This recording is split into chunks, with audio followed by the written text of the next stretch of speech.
अस्सलाम वालेकुम गाइस, मैं हूं कामरान और आप देख रहे हैं कुल इलेक्ट्रिकल पॉइंट। ये मेरे सामने आज कैनवुड का डीसी इन्वर्टर एसी है जिस पे E5 का एरर आ रहा है। ये कब और क्यों और किस वजूहात की वजह से आता है ये मैं आपको बताऊंगा, लेकिन मैं आपका ज़्यादा टाइम नहीं लूँगा, इसलिए चैनल को सब्सक्राइब कर लें और मेरी वीडियो को लाइक कर दें।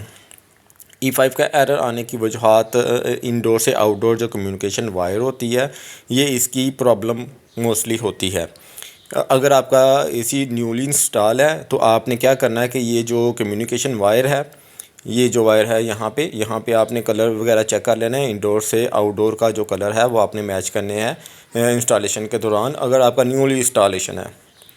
अगर आपका पुराना तो फिर और वजूहात है। ये इंडोर की है और आउटडोर, इसके बाद चलते हैं हम आउटडोर के पास। वहाँ पे जाके हम चेक करते हैं कि आउटडोर पे क्या इसका कलर मैच हो रहा है या नहीं। यहाँ पे कलर सेम नहीं है।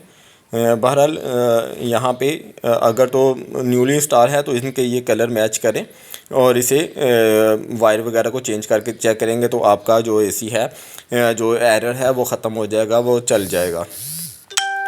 अगर आपका एसी चलते हुए, अगर एसी पहले का इंस्टॉलेशन है तो आपका चलते हुए अगर E5 का एरर आता है तो इसकी वजूहात कुछ और होती हैं।